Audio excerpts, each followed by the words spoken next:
Once again welcome back to my YouTube channel. तो class ninth का जो है कि हम लोगों ने सिलेबस पिछले क्लास में देखा था बहुत दिन पहले, और उसमें क्लास शुरू नहीं हुई थी। तो क्लास नाइन्थ का जो सिलेबस हम लोगों का था वो पूरे तरीके से मैंने बता दिया था। यदि जिसको सिलेबस नहीं पता है तो सिलेबस आई बटन में मिलेगा, आपको लिंक, वहां से जाकर के आप देख सकते हैं सिलेबस। उस सिलेबस के बाद हम लोगों का ये पहला क्लास है जो कि हम लोग प्रश्नावली 1.1 लेकर के आएंगे। क्लास नाइन्थ का प्रश्नावली 1.1। तो इसमें हम लोग क्या क्या चीज सीखेंगे इसके पहले मैं थोड़ा सा यहाँ पर लिख रखा हूँ। तो इस चैप्टर का नाम है नंबर सिस्टम, जिसको हम लोग कहते हैं संख्या पद्धति, या फिर इसी को क्लास जो है कि 10th में हम लोग रियल नंबर के नाम से जानते हैं, यानी कि वास्तविक संख्या के नाम से। तो वहां पर भी हम लोग सारा थ्योरी लगभग इसी प्रकार का सेम पढ़ते हैं। तो यहाँ पर हम लोगों को संख्या पद्धति में जानना क्या है। संख्या पद्धति का मतलब देखिए क्या होता है। सिस्टम का मतलब होता है आपका सिस्टम हो गया। तो नंबर सिस्टम का मतलब क्या होता है कि संख्या को हम लोग जो लिखते हैं उनके सभी तरीकों को ही हम लोग कहते हैं संख्या पद्धति। मीन्स की नंबर सिस्टम, जो हमारे पास नंबर है उसको एडजस्ट करने के तरीके को कहते हैं नंबर सिस्टम। मतलब कि हमारे पास रेशनल नंबर है तो उसको हम लोग कैसे डिफाइन करते हैं। रेशनल नंबर का एक समूह बताइए, प्राकृतिक संख्या का एक समूह बताइए, पूर्ण संख्या का एक समूह बताइए, पूर्णांक का एक समूह बताइए, कौन से भिन्न तुल्य भिन्न है, कौन से अपरिमेय संख्या है। तो ये सारी चीजें को हम लोग जब डिफाइन करते हैं अलग अलग, तो it is called number system. यही हम लोगों का सिस्टम ऑफ नंबर है। तो नंबर सिस्टम के अंतर्गत यदि हम लोग बात करें तो सबसे पहले हम लोग जानते हैं कि नेचुरल नंबर। तो नेचुरल नंबर का मतलब होता है प्राकृतिक संख्या या प्राकृत संख्या। तो प्राकृत संख्या यदि हम लोग बोलते हैं तो इसको हम लोग प्राकृतिक संख्या भी कहते हैं। तो प्राकृतिक संख्या की बात कर लिया जाए तो इसको हम लोग जो डिनोट करते हैं वो n से करते हैं। n का मतलब होता है नेचुरल नंबर, प्राकृतिक संख्या। और इस प्राकृतिक संख्या में हम लोग जो नोट करते हैं वो 1 होता है, 2 होता है, 3 होता है, 4 होता है, डॉट डॉट डॉट ये n तक होता है। मीन्स इसकी जो सीमा है, मीन्स लिमिट है, ये n तक होती है। n का मतलब हो गया कि हम लोग इसको 1 से लेकर के लिखते जाएंगे और n तक ये जाएगी। कहां तक जाएगी? n तक जाएगी। तो ये हो गया हम लोगों का प्राकृत संख्या या प्राकृतिक संख्या। तो जैसे यदि हम लोगों को कह दें कि यदि हम लोगों का कोई ये बॉक्स है, इस बॉक्स में 1 है, 2 है, 3 है, 4 है, 5 है, डॉट डॉट डॉट इस तरह की संख्याएं यदि है तो कहेंगे this box is known as natural number, या फिर कहेंगे the number of this box is natural number. इस बॉक्स के जो संख्या है वो नेचुरल नंबर है। क्या है वो? नेचुरल नंबर है। जस्ट इसी में से थोड़ा सा यदि हम लोग चेंज कर दें, इसी में यदि हम लोग जीरो को डाल दें तो जीरो डालने के बाद वो हो जाता है होल नंबर। यानी कि प्राकृतिक संख्या हो गई, गिनती की सभी संख्याएं जो 1 से शुरू हो तो वो हो जाती है प्राकृतिक संख्या, नेचुरल नंबर। और होल नंबर हो जाती है कि जो हम लोगों का प्राकृतिक संख्या के साथ जीरो जुड़ जाए, प्राकृतिक संख्या के साथ जीरो जुड़ने के बाद वो हो जाता है होल नंबर। ठीक है। और इंटीजर पर बात कर लेते हैं। तो इंटीजर का हम लोगों का होता है,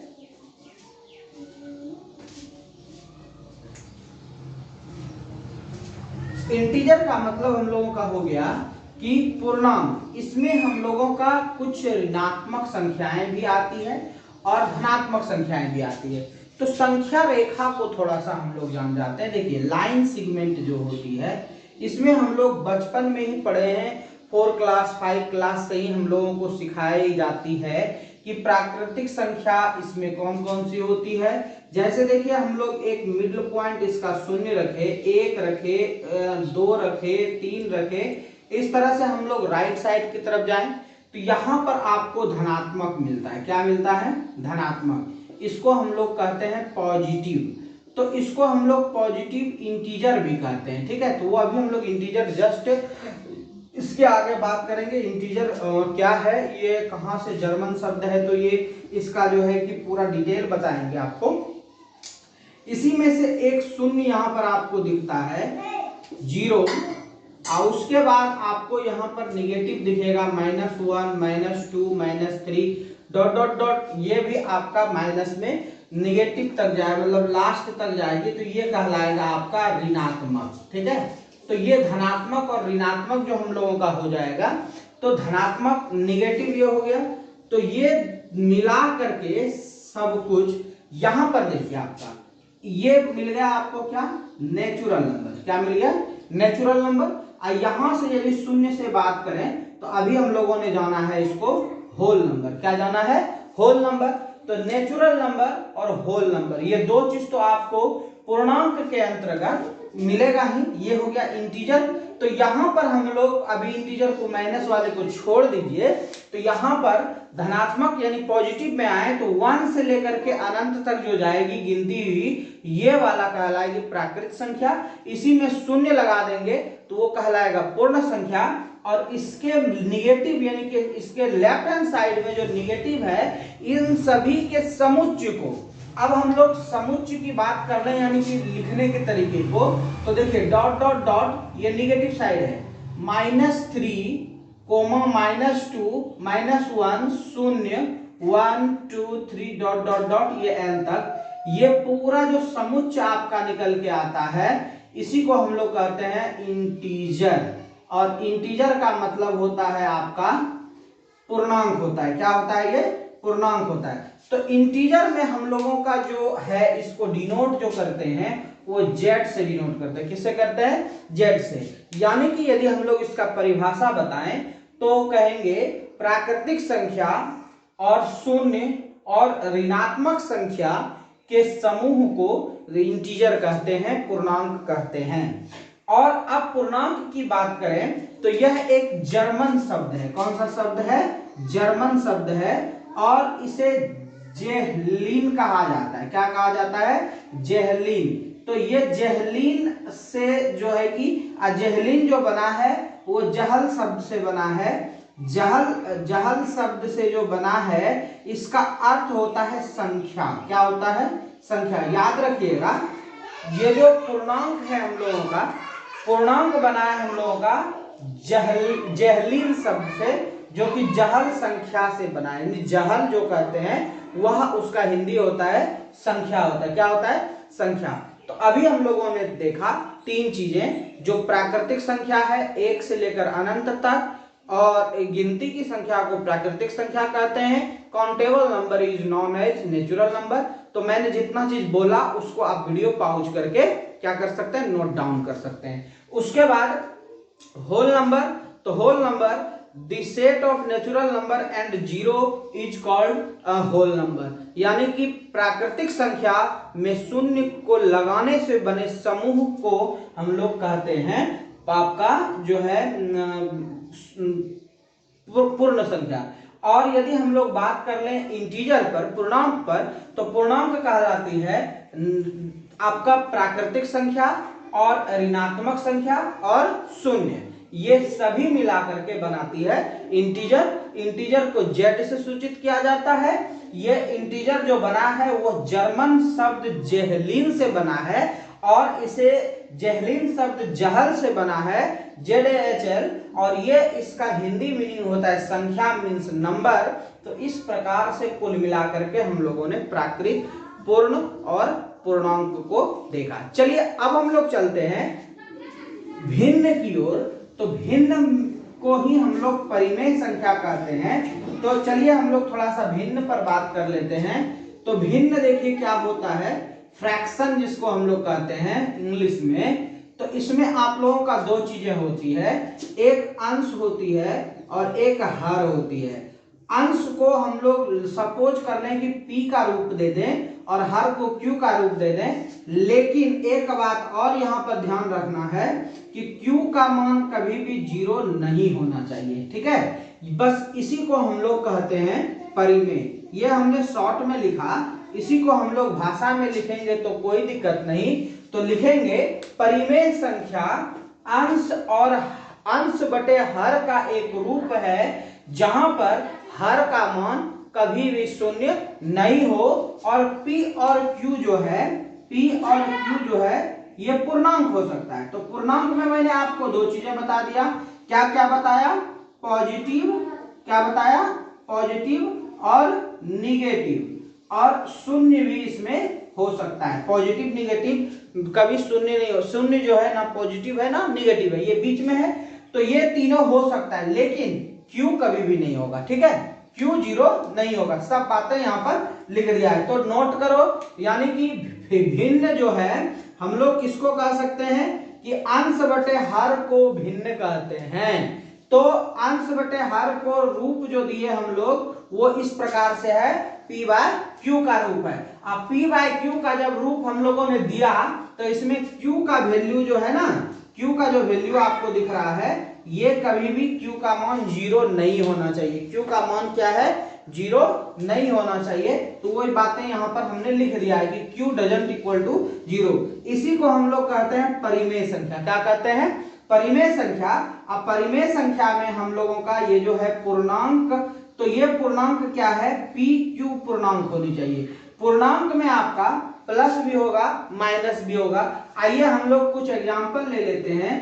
P का पॉजिटिव वैल्यू में मान लो कि मैंने 2 ले लिया और यहाँ कुछ ना कुछ होना चाहिए तो मैंने 3 ले लिया। ये आपका परिमेय संख्या हो गया। क्या हो गया? परिमेय संख्या। दूसरी बात को हम लोग यदि यहाँ पर ले लें तो P का मान यदि मान लो 5 ले लें और Q का मान 1 ले लें, क्योंकि इसमें एक ये तो नहीं कहता कि एक नीचे नहीं होना चाहिए, हो सकता है, तो 5/1 को हम लोग 5 कह सकते हैं। तो ये भी आपका परिमेय संख्या हुआ। बट यहाँ पर परिमेय संख्या नहीं का एक उदाहरण लेते हैं। नीचे में शून्य लिया जो कह रहा है कि Q कभी भी 0 नहीं होना चाहिए, तो ये परिमेय संख्या नहीं होगा। परिभाषा बोल रहे हैं उसे नोट कर लेना।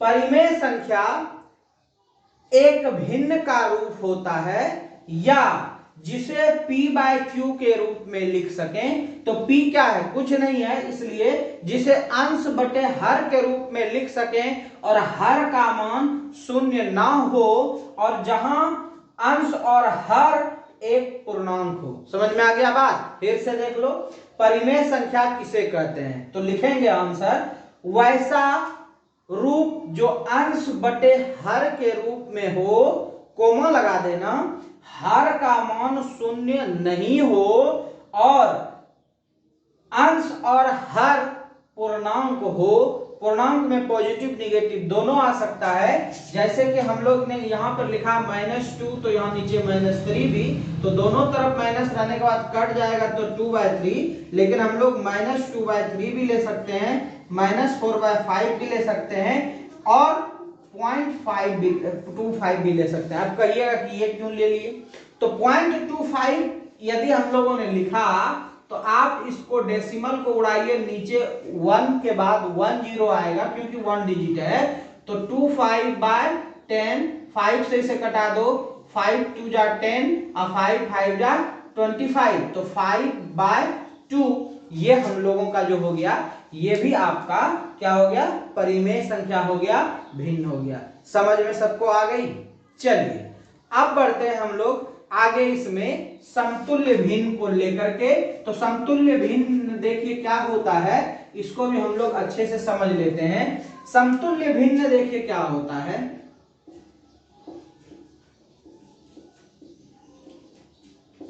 जैसे देखिए आपके पास 2/3 दिया हुआ है, इसके हम लोग कहेंगे समतुल्य, यानी कि सेम टू सेम निकालना है समतुल्य। तो देखिए इसको क्या कीजिए, 2/2 से ऊपर नीचे गुना कर दीजिए। दूसरा 2/3 है तो इसको 3/3 से ऊपर नीचे गुना कर दीजिए।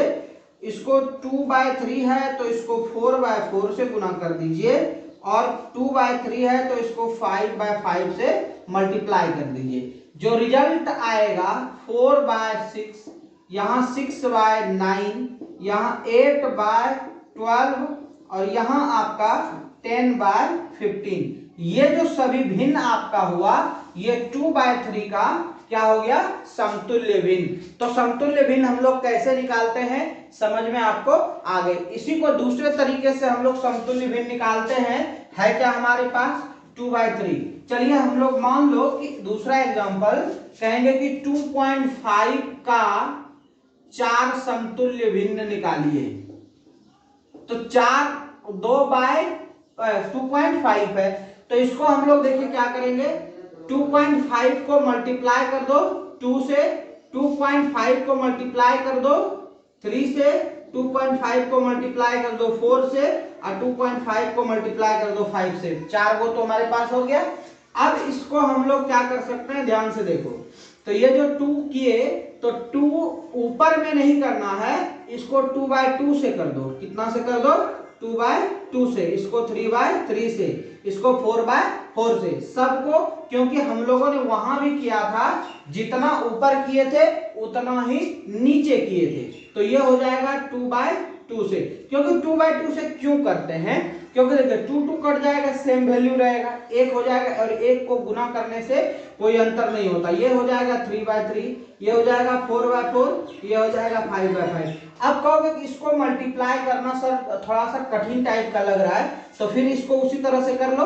क्या हो जाएगा, 2.5 है, 2.5/110 हो जाएगा, इसको हटाने के बाद 2/2 हो जाएगा। अब कुछ मत करो, 5 दूनी 10, 5 25, 5/2 हो गया, ऊपर में हो जाएगा 10/4। दूसरा ये कितना निकल के आया, 5/2, 3/3, तो 5 तिया 15/6, ये हो जाएगा तो 5/2 और 4/4, तो 5 चौके 20/4 दूनी 8, ये हो जाएगा आपका 5/2 गुना 5/5, तो 25/10। ये जो है ये हम लोगों का समतुल्य भिन्न हो गया। तो समझ में आ गया, भाग भी दे दो तो समतुल्य भिन्न हो सकता है, लेकिन इसी में रहने दीजिए तो बेटर रहेगा। तो समतुल्य भिन्न भी समझ में आ गया। चलिए अब हम लोग कुछ भिन्न के बीच में भिन्न निकालने के लिए सीखते हैं। तो कुछ बीच में ऑब्जेक्टिव भी है, इसे भी मैं कर लेता हूं। देखिए यहां पर लिखा हुआ है कि सभी पूर्ण, ट्रू फॉल्स है, सही और गलत करना है। तो सभी पूर्ण प्राकृतिक होगी। क्या कर रहा है, सभी पूर्ण प्राकृतिक होगी। तो अभी मैंने आपको बताया, देखिए पहले शुरू होता है प्राकृत से। क्या होता है, प्राकृत से 1 2 3 4 dot dot dot. Next whole, इसमें 0 होता है, 2 होता है, 1 2 3 4 होता है, ये होता है। तो ये देखिए, ये जो प्राकृत है इसका सब अंक W में मिल रहा है। कहने का मतलब कि n जो है ये W में शूट हो जाएगा, ठीक है। बट W जो है वो n में शूट नहीं होगा, क्योंकि इसके पास एक अतिरिक्त रह जाता है। वो क्या हो जाता है, 0 रह जाता है। तो कहने का मतलब साफ है कि NW हो जाएगा, NW हो जाएगा। यदि W के पास कोई, मान लो इतना बड़ा बॉक्स है, तो घर है, N कहेगा कि क्या तुम मेरे पास रह सकते हो, मतलब N कहेगा W को कि क्या तुम हमें रख सकते हो। तो W कहेगा कि यस तुमको रख सकते हैं, क्योंकि तुम्हारे पास जो है नंबर है, तुम्हारे पास जो संख्या है वो मेरे पास है, मैं तुम्हें उसके साथ बैठा दूंगा। यानी कहने का मतलब है कि ऑलरेडी W के पास जो है 0 है, 1 है, 2 है, 3 है। तो कहेगा N को आ जाओ तुमको 1 के पास बैठा देते हैं, 2 के पास बैठा देते हैं, 3 के पास, सबका जगह सीट जो है। लेकिन W कहेगा कि भैया N तुम हमको अपने पास बैठा लोगे। तो N कहेगा देखो भाई हम तुम्हें बैठा लेते, लेकिन बात यह है कि 1 से लेकर के सभी संख्याएं का सीट मेरे पास है, लेकिन तुम्हारे पास जो एक्स्ट्रा तुम 0 लेके ढोते फिरते हो उसके लिए मेरे पास जगह नहीं है। मैं क्या करूं, इसलिए तुमको हम नहीं रख सकते। कहने का अर्थ यहां से क्लियर हुआ कि N को W रख सकता है, लेकिन W को N नहीं रख सकता। तो N क्या है, प्राकृत है। तो क्या कह रहा है, प्राकृत है, और W क्या है, पूर्ण है। तो पूर्ण वाला N में यानी प्राकृत में नहीं जा सकता। तो पूर्ण वाला प्राकृत में नहीं जा सकता, तो सभी पूर्ण प्राकृत होगी। तो कहेंगे फॉल्स, नहीं, क्योंकि पूर्ण के पास शून्य एक अतिरिक्त संख्या है, शून्य एक अतिरिक्त संख्या। क्लियर। दूसरा देखिए कहता है कि सभी पूर्णांक परिमेय होगी। अब हम लोग आ जाते हैं थोड़ा सा परिमेय पर। तो परिमेय में अभी हम लोगों ने सीखा, परिमेय में हम लोगों ने सीखा कि जो p/q के रूप में रहे, जैसे 2 है तो 2 तो ऑलरेडी आपका पॉजिटिव है तो पॉजिटिव परिमेय होगा, क्योंकि 1 लिख सकते हैं तो ये 2 हो गया। तो ये यानी कि पूर्णांक जो है, पूर्णांक में क्या क्या चीजें होती है, पूर्णांक में अभी मैंने आपको बताया कि 3 बातें होगी। एक तो होगा प्लस वाला, एक होगा माइनस वाला, एक होगा शून्य। तो ये तीनों मिल करके होगी पूर्णांक। तो प्लस वाला तो हमेशा परिमेय होगा, माइनस वाला -2 तो ये भी परिमेय होगा। और शून्य की बात करें तो शून्य बटे कुछ भी लिख दो कांस्टेंट, तो ऊपर शून्य है नो प्रॉब्लम, p बराबर 0 हो सकता है, q बराबर नहीं, तो क्यूब तो ये नहीं है, तो शून्य जो हमारा है वह भी परिमेय है, और प्लस वाला है वह भी परिमेय है, और माइनस वाला है वह भी परिमेय है। जब तीनों परिमेय है तो परिमेय किसको कहते हैं, जो पूर्णांक है उसी को परिमेय कहते हैं। क्लियर हो गया। तो पूर्णांक सभी परिमेय हो सकती है, बट एक कंडीशन और यहां पर लगा दिया है कि क्या परिमेय पूर्णांक होगी। तो परिमेय देखिए क्या है आपका, परिमेय मान लो कि 3/5 हमने लिया, कितना लिया 3/5, तो 3/5 ये परिमेय है, ये सही बात है। लेकिन पूर्णांक का कहना है हम सही वैल्यू रहेंगे, क्या क्या 1 2 3 4 ये वाला, या तो शून्य, या तो -1 -2 -3, हमको ये बटे बटे वाला से कोई मतलब नहीं है। तो कहने का मतलब कि परिमेय जो पूर्णांक में नहीं होगा, लेकिन पूर्णांक जो है वो परिमेय में होगा। तो ये समझ में आ गई। आइए अब हम लोग बात करते हैं 1 और 2 के बीच परिमेय संख्या निकालने के लिए सीखना है, वो भी आपको मैं 2 विधि से बताऊंगा ताकि आपको कोई दिक्कत ना हो। ठीक है, चलिए जैसे 1, 2 के बीच 5 परिमेय संख्या, अभी मैं 5 परिमेय संख्या की बात करता हूं, आप लोग 100 परिमेय संख्या भी निकाल लोगे। मेथड 1, ठीक है, मेथड 1 में देखिए जैसे 1 है 2 है, तो कुछ मत करना, 1.0 लगा दो, 2.0 लगा दो। 1.0 और 2.0 लिखने पे कोई अंतर नहीं होता है। इसके बीच में आइए, इसके बीच से देखिए क्या चीज निकलेगा, 1.5, इसके मध्य में है 1.5, इसके 1.5 के पहले 1.4 भी होगा, 1.3 भी होगा, 1.2 भी होगा, 1.1 भी होगा। 1.5 से आगे जाइए 1.6, वैसे 1 2 3 4 5 को हो चुका है हम लोगों का, ये सही है, ये हो गया। लेकिन इसी को यदि हम लोग कहें कि और किसी विधि से निकालें, इसको सॉल्यूशन भी कर सकते हो। 1.54 है तो इसको ऐसे लिख सकते हो 14/10, 13/10, 12/10, 11/10, 16/10। कटाना है कटा दीजिए, 7/5 ये नहीं कटेगा, ये कटेगा 6/5, ये कटेगा 8/5। क्लियर हो गया।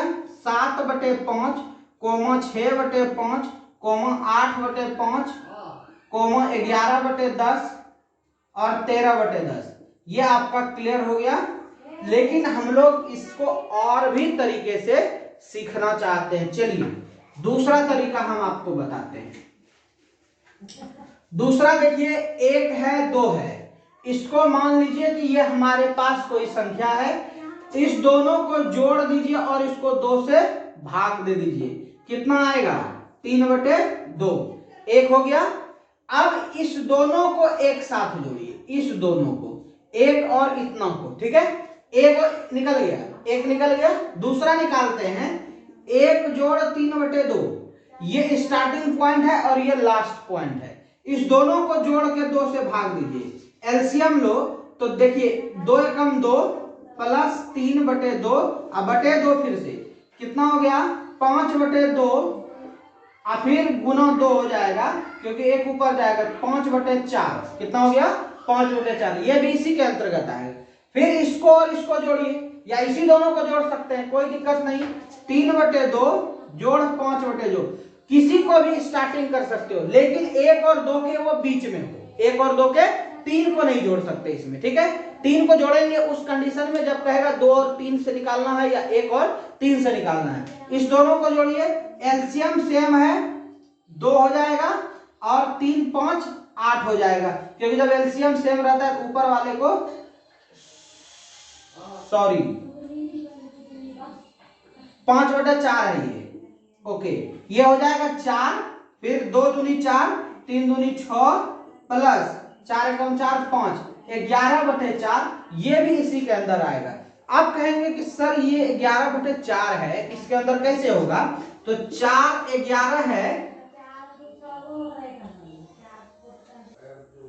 तो 11/4 हुआ, तो ये नहीं कहना कि 11/4 इसके अंदर हो गया, क्योंकि इसको फिर किससे डिवाइड करना है? 2 से, इसको भी 2 से, इसको भी 2 से, तो 11/4 गुना 2 कितना हो जाएगा? 11/8। क्या क्या कर रहा है समझ में आ रहा है कि पहले जो 2 पॉइंट है उसको लिए, उस दोनों को जोड़ के 2 से भाग दे दिए, जितना आया उसको या तो पहले के साथ या तो दूसरे, दोनों के साथ जोड़ सकते हैं, कोई दिक्कत नहीं। तो इसको इसके साथ जोड़े, जोड़ के फिर से 2 से भाग दे दिए, फिर जितना आया उतना को पहले वाले से, दूसरे वाले से, तीसरे वाले से, किसी से जोड़ सकते हैं, कोई दिक्कत नहीं। जोड़ के 2 से भाग देने नहीं भूलिएगा, भाग देने से आधा होता है। तो इस तरह से हम लोग सेकेंड मेथड से निकालते हैं। चलिए अब हम लोग 1.1 प्रश्नावली को देखते हैं, क्योंकि इसके पहले अभी तक जो हम बता रहे थे वो आपका थ्योरी था, अब आपके बुक से समझ में आ जाएगा। चलिए हम बुक से आपको कुछ सवाल को करते हैं। कहता है क्या कि क्या शून्य एक परिमेय संख्या है? पहला क्वेश्चन यही कह रहा है, एक्सरसाइज 1.1, क्या शून्य एक परिमेय संख्या है? तो आपका आंसर होगा हाँ। क्यों होगा? क्योंकि अभी आप लोगों को मैंने बताया कि p/q में p0 हो सकता है, p0 हो सकता है। ठीक है, क्लियर, कोई दिक्कत नहीं। दूसरा प्रश्न है, दूसरा प्रश्न कह रहा है कि 3 और 4 के बीच 6 परिमेय संख्या निकालिए। 3,4 के बीच 6 परिमेय संख्या। तो आपको समझ में आ गया होगा परिमेय संख्या कैसे निकाली जाती है। तो 3.0 के बाद 3.1, 3.2, 3.3, 3.4, 3.5, 3.6, 4 जीरो यानी कि 40 से पहले है, 39 3.9 तक ले सकते हो।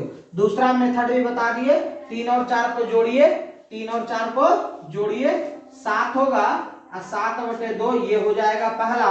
फिर 3 + 7/2 को जोड़ के 2 से भाग दे दीजिए, 3 दूनी 6 7 13/2 और 13/4 हो जाएगा। फिर 13/4 को 3 के साथ जोड़िए तो 3 13/4/2, 4 तिया 12, 13, 12 दूनी 24, 1 25/8 हो जाएगा। इस तरह से हम लोग जो है कि इसके बीच निकाल सकते हैं। नीचे दी गई वही संख्याएं हैं जिसको कि ऑब्जेक्टिव, एक और बटे वाला में है, कहोगे सर बटे वाला आपने बताया नहीं, इसके बीच कैसे निकालेंगे? तो एक है 3/5 और 4/5 के बीच। चलिए अच्छा सवाल है। 3/5, 4/5 के बीच 5 परिमेय संख्या निकालिए। एक बता देते हैं, अपने से पांचों का पांचों निकाल लोगे, कोई दिक्कत नहीं। 5 से 3 में भाग दो, 5 से 3 में भाग दो, नहीं लगेगा तो 0 देख के डेसिमल 2 दोगे, फिर 0, 5 छके 30, कट गया। इधर करो 5 से 4 में डेसिमल 40, 5 अठे 40, कट गया। 0.6 और यहाँ पर 0.8, इसके बीच में गैप आपको कितना दिख रहा है? केवल 2 का, 6 और 7, 7 के बाद नहीं होगा। तो अब क्या करो, एक 0 यहां लगा दो, एक 0 यहां लगा दो, कोई दिक्कत आपको नहीं। अब इससे आगे बढ़ो, 0.61, 0.62, 0.63, 0.64, 0.65, 5 को हो गया। अब इसी को लिख दो 61/10। क्यों? क्योंकि आपको पता है लिखने के लिए। 62/10, तो इसको लिख दो 31/5। 63/10 ये नहीं कटेगा, 64/10 ये 32/5 हो जाएगा। और एक 65/10 जो कि 5 सत्ते 65, 5 दूनी 10, 7/2 हो जाएगा। कोई दिक्कत नहीं, समझ में आया या नहीं आया? तो इस तरह से हम लोग जो है कि इसको निकालते हैं। तो 13×5 = 65, सॉरी थोड़ा सा, 13×5 = 65, 5 दूनी 10, ये हो गया। तो ये कट के हो जाएगा 6.5। ये देखिए इस दोनों के बीच में मध्य में 6.5 भी मौजूद है। तो ये हो गया कि यदि बटे में रहेगा तो कैसे निकालेंगे। और 2-3 ऑब्जेक्टिव है, ये आप कर ही लोगे। कहता है प्राकृतिक संख्या एक पूर्ण संख्या होती है, प्राकृतिक संख्या पूर्ण संख्या होती है, ये आपको पहले ही बता दिए थे। फिर कहता है पूर्णांक पूर्ण संख्या होती है, पूर्णांक में माइनस भी होता है, पूर्ण में माइनस नहीं होता है, तो असत्य। तीसरा है परिमेय संख्या एक पूर्ण संख्या होती है। भैया परिमेय संख्या में बटे होता है, पूर्ण संख्या में बटे नहीं होता है, तो परिमेय संख्या भी पूर्ण संख्या नहीं होता है। 1.1 क्लियर हो गया।